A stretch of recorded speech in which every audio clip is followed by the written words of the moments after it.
Vamos el día de hoy porque yo quiero hablar de las buenas nuevas. La semana pasada hablábamos que hoy por hoy, lamentablemente, aunque la noticia de la resurrección es la noticia más importante que ha existido durante todos los tiempos, lamentablemente hoy hay muchas personas que no lo consideran como una muy buena noticia.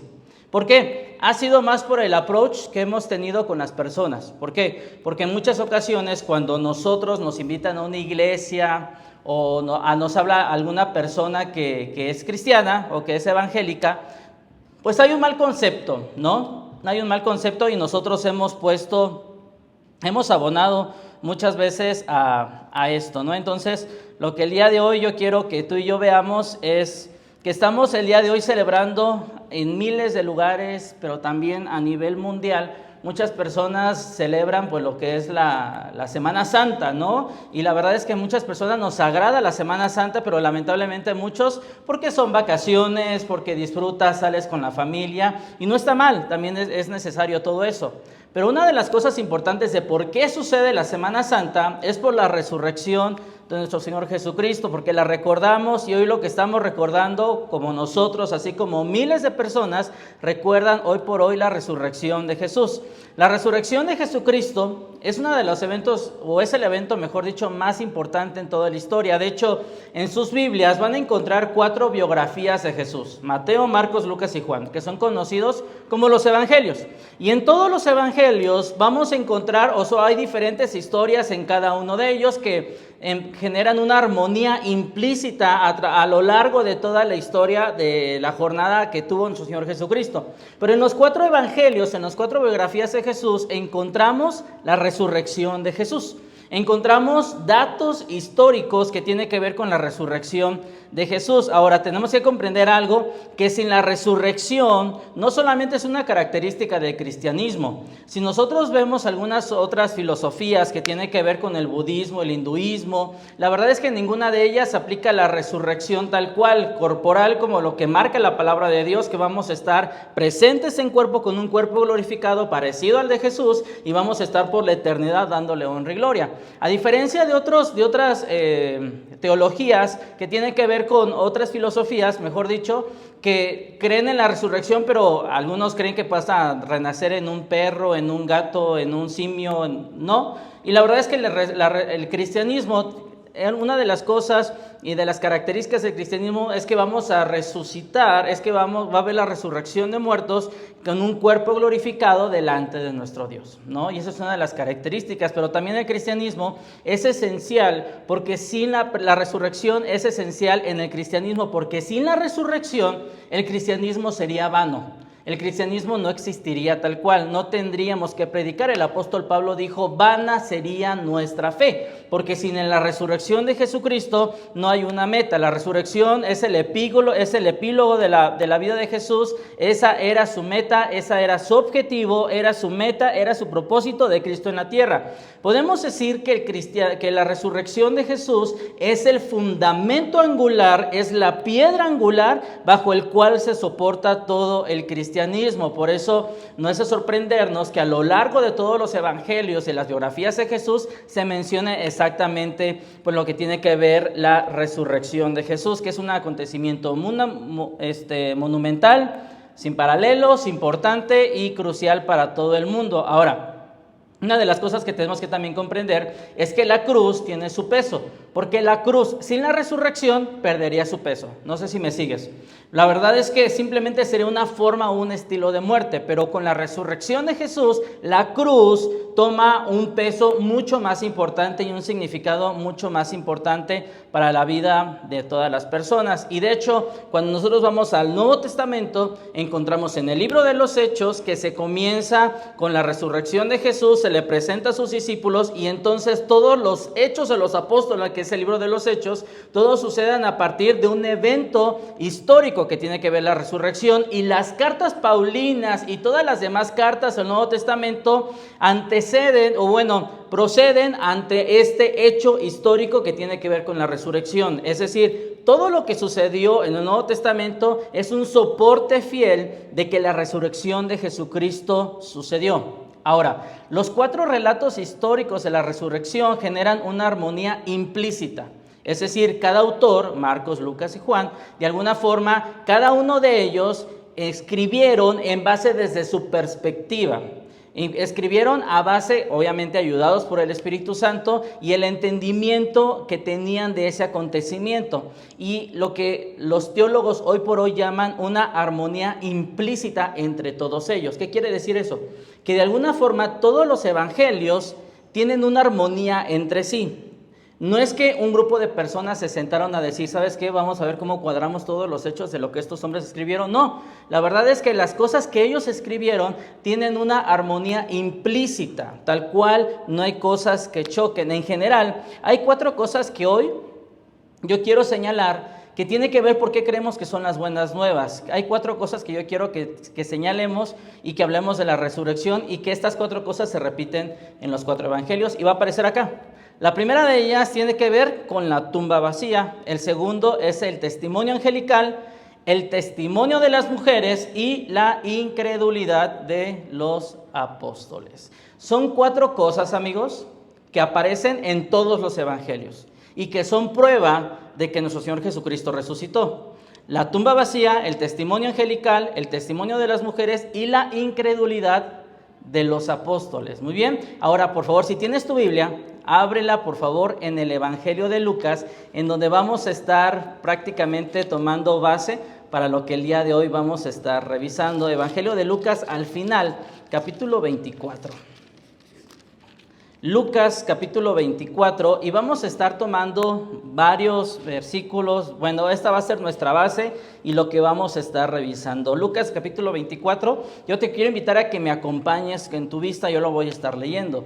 Dice el verso 1 de Lucas 24, el primer día de la semana, muy de mañana, las mujeres fueron al sepulcro llevando las especias aromáticas que habían preparado. Ahora, algo que tenemos que hacer notar en este verso, en el verso 1, es que las mujeres habían preparado algunas cosas para poder llevar al cuerpo de Jesucristo. Recordemos que estas cosas las tuvieron que haber preparado el día viernes. ¿Por qué? Porque el sábado era de total descanso. Es decir, que estas mujeres se anticiparon al día viernes, cuando nuestro Señor Jesucristo fue crucificado. Ellas inmediatamente se prepararon para poder preparar el cuerpo de Jesús, porque el día sábado era prohibido para la ley judía poder hacer algún tipo de labor, ¿no? Entonces dice, el primer día de la semana, domingo, ellas se prepararon con todo esto. Verso 2, encontraron que había sido removida la piedra que cubría el sepulcro, y al entrar no hallaron el cuerpo del Señor Jesús. Amigos, ¿qué era lo que había hecho Jesucristo en este punto? Simplemente había resucitado. Jesús hizo lo que dijo que iba a hacer, ¿no? Había resucitado. Ahora, estas mujeres seguramente se encontraban en Betania, ubicadas en Betania, que está aproximadamente a 3 kilómetros de donde se encontraba la tumba de su Señor Jesucristo. Según algunos de los otros evangelios, porque se van alimentando unos con otros, en este grupo de damas iban María Magdalena, la otra María, María la madre de José y de Jacobo y la esposa de Cleofas. Ahora, aproximadamente dicen los teólogos que poco más de media docena de mujeres son las que iban temprano a ir a la tumba y que cuando llegaron encontraron la piedra removida. Aunque según el Evangelio de Juan, capítulo 20, verso 1 y 2, que este sí va a aparecer aquí en pantalla, dice de la siguiente forma el Evangelio de Juan, capítulo 20, verso 1. El primer día de la semana, muy de mañana, cuando todavía estaba oscuro, ¿quién dice? María Magdalena fue al sepulcro y vio que habían removido la piedra que cubría la entrada. Verso 2 dice, así que fue corriendo a ver a Simón Pedro y al otro discípulo a quien Jesús amaba y les dijo, se han llevado del sepulcro al Señor y no sabemos en dónde lo han puesto. ¿Qué había pasado entre el Evangelio de Lucas y el Evangelio de Juan? Bueno, estas mujeres, aproximadamente 6 damas, poco más de 6 damas, iban, pero María Magdalena era la más joven. ¿Qué pasó con los más jóvenes? Se apresuró, llegó primero a la tumba. Y lo que pasaba con María Magdalena es que se adelantó, y lo que pasó más adelante, y ahorita lo vamos a ver mientras vamos caminando un poquito más, es que lo que hace María Magdalena, ve la tumba, pero por su cabecita no pasa la idea de una resurrección. ¿Qué es lo que pasa por su cabeza? Que se robaron el cuerpo. Y entonces lo que hace esta María Magdalena es que ella decide ir con los discípulos, es decir, con Pedro y con Juan, para poder platicar y hablar con ellos, ¿no? Y decirles, oigan, se acaban de robar el cuerpo del Señor, ¿no? Ellas no tenían expectativa alguna de la resurrección, ni ella ni los apóstoles. Ahora, mientras María Magdalena regresaba con Pedro y con Juan para contarles lo que había sucedido, las demás mujeres llegaron a la tumba y ellas fueron un poco más pacientes. Estas mujeres, las que llegaron después de María Magdalena, fueron un poco más pacientes, dice el verso 3. Y al entrar no hallaron el cuerpo del Señor Jesús. Verso 4, estoy en Lucas 24, verso 4. Mientras se preguntaban qué habría pasado, se dan cuenta que ellas no deciden inmediatamente, se robaron el cuerpo del Señor. Lo que ellas deciden es, mientras se preguntaban qué habría pasado, se les presentaron dos hombres con ropas resplandecientes. Lo que estaba pasando acá es que dos ángeles se les presentan a estas mujeres. Llegó María Magdalena pronto, vio la tumba vacía, fue corriendo con Pedro y con Juan, apresurada, reaccionaria, ¿no? Pero lo que pasó con las otras mujeres es que llegaron y estuvieron un momento preguntándose qué era lo que había pasado. Entonces dos hombres, que son dos ángeles, dos hombres con ropas resplandecientes, lo narra Lucas, es que les comentan qué fue lo que pasó. Ahora, si se dan cuenta, hasta este punto no se menciona que había una guardia cuidando el sepulcro de Jesús. ¿Se han dado cuenta? Hasta este momento no se menciona la guardia. Ahora, ¿qué es lo que está pasando en este punto? Que Lucas está condensando la historia. Eso es lo que está pasando con Lucas. Lucas, recordemos que también escribió Hechos y más adelante él escribió a petición de alguna persona que quería conocer todos los acontecimientos. Lucas condensó varios de los hechos, pero que se van alimentando en los demás versos. Dice, me voy a ir al Evangelio de Mateo si me quieres acompañar para allá. Mateo capítulo 28, que es al final el último capítulo prácticamente de si quieres poner una hojita ahí en Lucas, porque vamos a regresar para allá. Fíjate lo que dice Mateo 28, verso 1 al 4. Dice así, después del sábado, al amanecer el primer día de la semana, María Magdalena y la otra María fueron a ver al sepulcro. Sucedió que hubo un terremoto violento porque un ángel del Señor bajó del cielo, se acercó al sepulcro, quitó la piedra y se sentó sobre ella. Su aspecto era como el de un relámpago y su ropa era blanca como la nieve. Los guardias, ojo, ahí se menciona la guardia. Dice el verso 4, los guardias tuvieron tanto miedo de él que se pusieron, ¿a qué? A temblar y quedaron como muertos. Es decir, que estos hombres quedaron en shock. Eso fue lo que pasó. Estos hombres quedaron traumatizados de lo que había sucedido. Y luego más adelante en el verso 11 dice, mientras las mujeres iban camino, algunos de los guardias entraron en la ciudad e informaron a los jefes de los sacerdotes todo lo que había sucedido. Después de reunirse estos jefes con los líderes religiosos y trazar un plan, dieron a los soldados una fuerte suma de dinero y les encargaron, digan que los discípulos de Jesús vinieron por la noche y que mientras ustedes dormían, se robaron el cuerpo. Y si el gobernador llega a enterarse de esto, nosotros responderemos por ustedes y les evitaremos cualquier problema. Así que los soldados tomaron el dinero e hicieron como se los había instruido. Esta es la versión de los sucesos hasta el día de hoy que ha circulado entre los judíos. ¿Saben qué estaba pasando? Que habían sido sobornados los soldados. Eso era lo que había pasado. Y si se fijan en el verso 11, dice que las mujeres iban al sepulcro, pero los soldados ya estaban con los líderes judíos. Y es increíble que los líderes judíos entendían y sabían lo que había sucedido.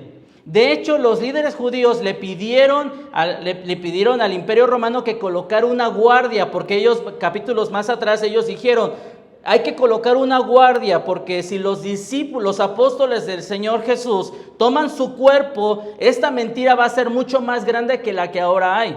Pero ellos se dieron cuenta, estos hombres se dieron cuenta que la resurrección había sucedido. ¿Y qué decidieron hacer ellos? Decidieron ocultarlo. decidieron guardarlo, decidieron no decir nada. Ellos estaban conscientes, amigos, de la resurrección de nuestro Señor Jesucristo, pero ellos decidieron no decir nada a nadie. Ellos sabían lo que significaba. Ahora, amigos, ¿por qué mentimos? Todos hemos mentido, acá, todos sin excepción, ¿no? Todos hemos mentido. ¿Por qué mentimos? Para ocultar la verdad, ¿no? Por eso mentimos. ¿Qué era lo que estaba pasando con estos hombres? Querían ocultar la verdad de la resurrección. Para los judíos no les sorprendió, para los líderes judíos no fue sorpresa que nuestro Señor Jesucristo hubiera resucitado. Es increíble la dureza del corazón de estos hombres. Ellos decidieron hacer la vista gorda, ¿no? Para ellos era increíble que nuestro Señor Jesucristo hizo que los ciegos vieran, que los sordos escucharon, que los mudos hablaran, que los muertos fueran resucitados. Para eso ellos no cuestionaban eso, mucho menos ahora iban a cuestionar la resurrección, pero ellos estaban decidiendo ocultar lo que estaba pasando. Los milagros de Jesús eran constantes, eran evidentes, eran suficientes, eran verificables y ellos trataban de ocultar la resurrección. Eso era lo que estaba pasando. Primer señal, la tumba vacía. La tumba está vacía. Vamos a regreso a Lucas capítulo 24, por favor. Vamos para allá. Lucas capítulo 24, nos quedamos en el verso 4. Dice el verso 4, mientras se preguntaban qué habría pasado, se les presentaron dos hombres con rompas resplandecientes. Y luego dice, asustadas se postraron hasta tocar el suelo con su rostro, pero ellos dijeron, ¿por qué buscan ustedes entre los muertos al que vive? No está aquí, ha resucitado. Recuerden lo que dijo cuando todavía estaba con ustedes en Galilea. El Hijo del Hombre tiene que ser entregado en manos de hombres pecadores y ser crucificado, pero al tercer día, ¿qué? Resucitará. Amigos, la segunda revelación que se menciona constantemente en los evangelios es la revelación divina de los ángeles. Los dos ángeles declaraban lo que había pasado. Estos hombres en los diferentes 4 evangelios declaran que nuestro Señor Jesucristo había resucitado. Dice el verso 8. Entonces ellas se acordaron de las palabras ¿de quién?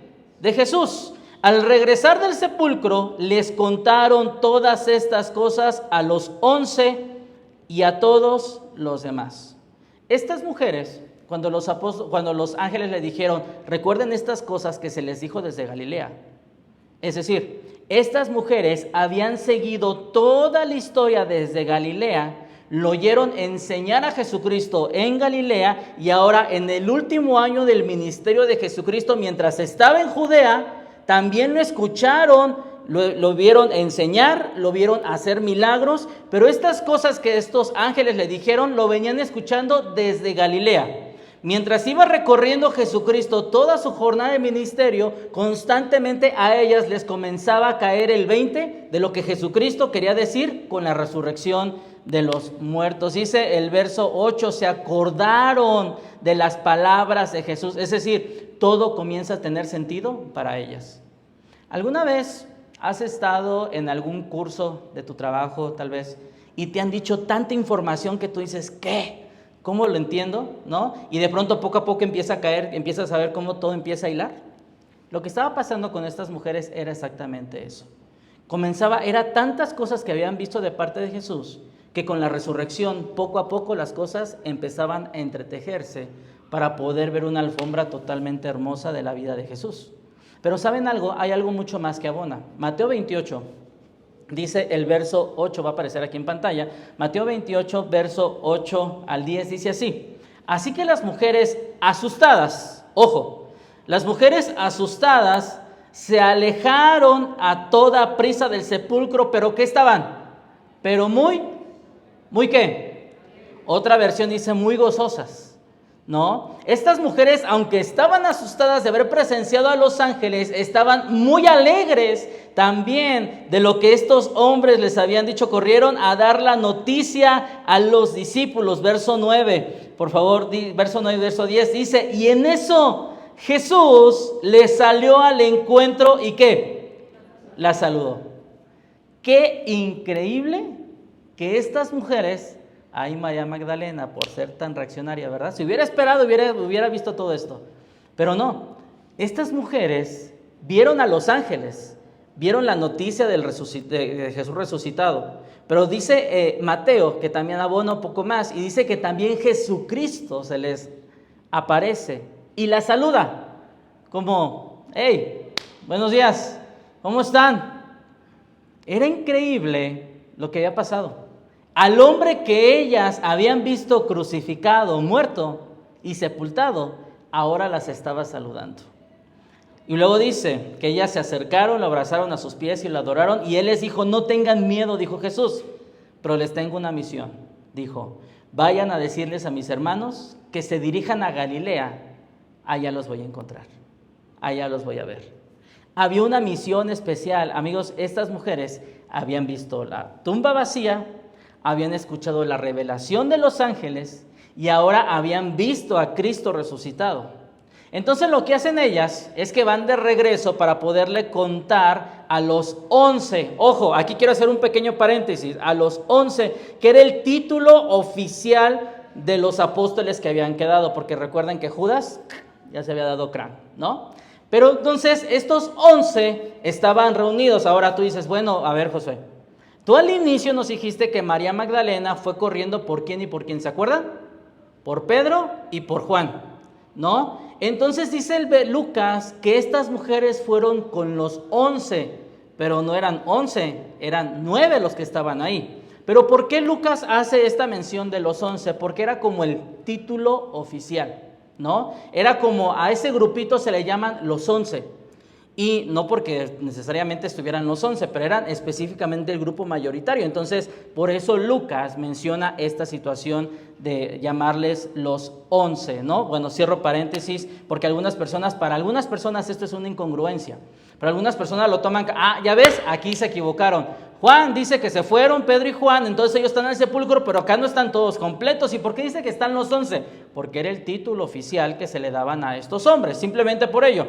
Por inferencia se entiende esta situación, ¿no? Ahora, las mujeres van de regreso con la noticia completa, ¿no? Hay dos grupos de mujeres, bueno, hay dos grupos, por decirlo así. Está Pedro, Juan, María Magdalena, y por otro lado están todas las damas. Unas tienen la historia completa y los otros no entienden exactamente lo que está pasando. Ellos creen que se han robado el cuerpo del Señor Jesús. Muy bien, entonces este otro grupo que va con la noticia completa han visto los ángeles, han visto a Cristo resucitado y ¿saben algo? ¿Qué experiencia encontrarte con Dios? ¿Se imaginan encontrarse con un ángel? No un ángel caído, ¿no? Porque tan feo esos, ¿no? Pero imagínate encontrarte con un ángel, más encontrarte con Jesús. Lo que pasó con ellos es que se encontraron con Jesús, con el Cristo resucitado. Y estas mujeres eran las testigos originales e iniciales de la aparición de Jesucristo. Ahora, yo les quiero preguntar algo, amigos. Algunas personas se preguntan, bueno, ¿por qué Jesucristo se le presentó primero a las mujeres? Y yo he escuchado muy malos comentarios de algunos predicadores que dicen, es que son bien chismosas. No, hombre, yo conozco hombres que son más chismosos que mujeres, ¿no? Pero la verdad es que, la verdad es que yo quiero que comprendamos algo. ¿Por qué Jesucristo decide tomar a estas mujeres y elevarlas? Porque eso fue lo que hizo. Jesucristo tomó a estas damas y las elevó. De entrada, eso es lo que hace el Señor. No sé qué posición más importante pueda existir que la de ser testigos originales de la resurrección de Jesucristo. Pensemos algo. ¿Cuántos apóstoles estaban presentes en la muerte de Jesús? Clase de teología. ¿Alguien sabe? ¿Cuántos apóstoles estaban presentes en la muerte de Jesús? Solo uno. Juan, el discípulo amado. Solo uno. ¿Dónde estaban todos los demás? ¿Sí entienden esta? Tenían miedo, estaban escondidos. En la muerte de nuestro Señor Jesucristo solamente un discípulo estaba presente, solamente Juan. ¿En dónde estaba el resto? Estaban escondidos. Entonces, si un testimonio de algo que pasó iba a ser presentado, tenía que ser presentado por diferentes personas para que tuviera una validez de que eso había sucedido.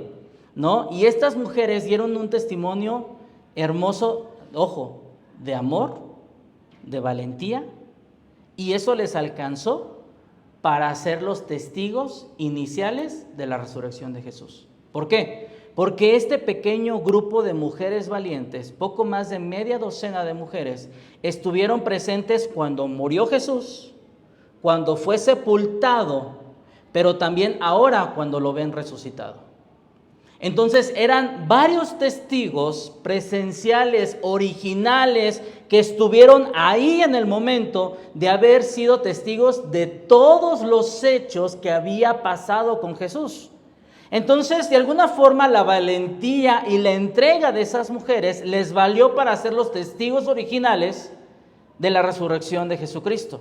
Porque eran las únicas testigos oculares creíbles, porque estuvieron presentes. Ahora, fuera de Juan, amigos, no había ningún otro hombre que lo haya visto morir, ningún otro que lo haya visto sepultado. José de Arimatea tal vez, pero de alguna forma no ha habido otro testigo que de alguna forma tuviera como que esa fuerza y esa validez para poder sustentar la resurrección de nuestro Señor Jesucristo. Ahora, Lucas 24, verso 10, vamos para allá. Las mujeres eran, ojo, María Magdalena, Juana, María, la madre de Santiago, y las demás que las acompañaban. Ahora, aquí presenta tal vez otro problema para algunas personas que son bien quisquillosas. Algunos dicen, ¿quién es la primera María que aparece aquí en Lucas? ¿Dónde estaba María Magdalena? ¿Se acuerdan? Había ido con Juan y con Pedro, ¿no?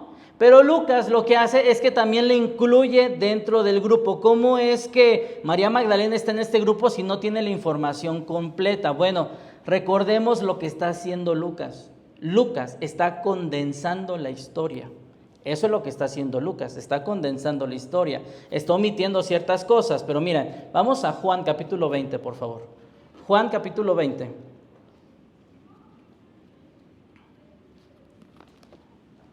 Juan capítulo 20, verso 10 al 18. Juan capítulo 20, dice ahí el verso 10. Los discípulos regresaron a su casa. Ojo, está hablando de Pedro y de Juan. Ya regresaron del sepulcro, ¿ok? Y luego dice el verso 11, pero María se quedó afuera llorando junto al sepulcro. Mientras lloraba, se inclinó para mirar dentro del sepulcro y vio dos ángeles vestidos de blanco sentados donde había estado el cuerpo de Jesús, uno a la cabecera y otro a los pies. ¿Por qué lloras, mujer?, le preguntaron los ángeles. Es que se han llevado el cuerpo de mi Señor y no sé dónde lo han puesto, les respondió. Apenas dijo esto, volvió la mirada y allí, ¿a quién vio? Ojo, esta mujer está tan metida en sus emociones que no se da cuenta que está ante la presencia de dos ángeles y después voltea y ve a Jesús, ¿no? Y luego dice, vio a Jesús de pie, aunque no sabía que era él. Jesús le dijo, ¿por qué lloras, mujer? ¿A quién buscas? Ella pensando que se trataba del que cuidaba el huerto. Fíjense, lo confundió con el cuidador de ahí del asunto, ¿no? Pero bueno, luego dice, Señor, si usted se lo ha llevado, María Magdalena sigue en su rollo, Ella sigue pensando que se lo robaron. No se ha dado cuenta de los ángeles, no se ha dado cuenta de Jesús, pero ella sigue en su rollo. Entonces ella dice, Señor, si usted se lo ha llevado, dígame dónde lo ha puesto y yo iré a por él. Verso 16, María, dijo Jesús. Yo no sé cómo le habrá hablado. Yo no sé si le dio un zape. No creo. Pero yo no sé cómo le había hablado. María, a ver, pon atención, mija, salte de tus emociones. Date cuenta de lo que está pasando. Amigos, ¿cuántas veces no necesitamos que Dios nos diga así a nosotros? ¿No? A veces estamos tan metidos, absortos en nuestros problemas, en nuestras emociones, que a veces necesitamos que alguien nos haga. Una vez yo le dije a uno de los muchachos aquí, a veces me dan ganas de agarrarte de los pelos y estrellarte contra la pared, ¿no? Para que reacciona, ¿no? Sigue para adelante el asunto, pero bueno, 16. Dijo Jesús, ella se volvió y exclamó, Raboni, que en hebreo significa maestro. Jesús le dijo, no me detengas porque todavía no he vuelto al Padre. Ve más bien a mis hermanos y diles, vuelvo a mi Padre que es Padre de ustedes, a mi Dios que es Dios de ustedes. María Magdalena fue a dar la noticia fue a dar la noticia a los discípulos: he visto al Señor, exclamaba y les contaba lo que Él le había dicho. Ahora regresamos a Mateo capítulo 24. Amigos, lo que tenemos en esta situación, yo creo que María Magdalena pudo haber bien sido maratonista, ¿no? Porque llegó primero a la tumba, luego fue con Pedro y con Juan, y luego se los llevó, estos hombres regresaron, ella se quedó llorando, y luego llegó alcanzando a las demás mujeres, ¿no? Y luego dice el verso 11, pero a los discípulos el relato les pareció una tontería. Lucas 24, 11. Pero a los discípulos el relato les pareció una tontería, así que no les creyeron. Amigos, llegamos a la línea final. Hemos visto la tumba vacía. Hemos visto el testimonio angelical. Hemos visto el testimonio ya de las mujeres, ¿no? Pero ahora los discípulos no creen. ¿Por qué la incredulidad de los discípulos funge como una prueba de la resurrección de Jesús? Bien sencillo. Porque ellos proclamaban eso, pero ahora no lo creen. Entonces hay una incredulidad de parte de ellos. De entrada, prueba de que ellos no inventaron la historia de la resurrección.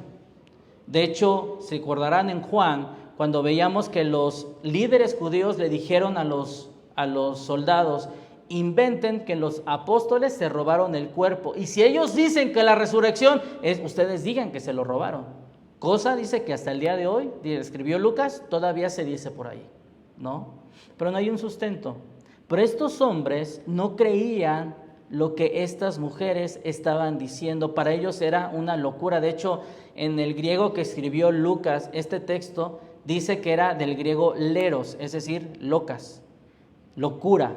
Ellos creían que era una fábula, algo inventado. La historia de las damas, aunque era coherente, era sólida, tenía muchísimos detalles de todo lo que había pasado, ellas pensaban que era una ridiculez lo que estas mujeres estaban diciendo. Verso 12.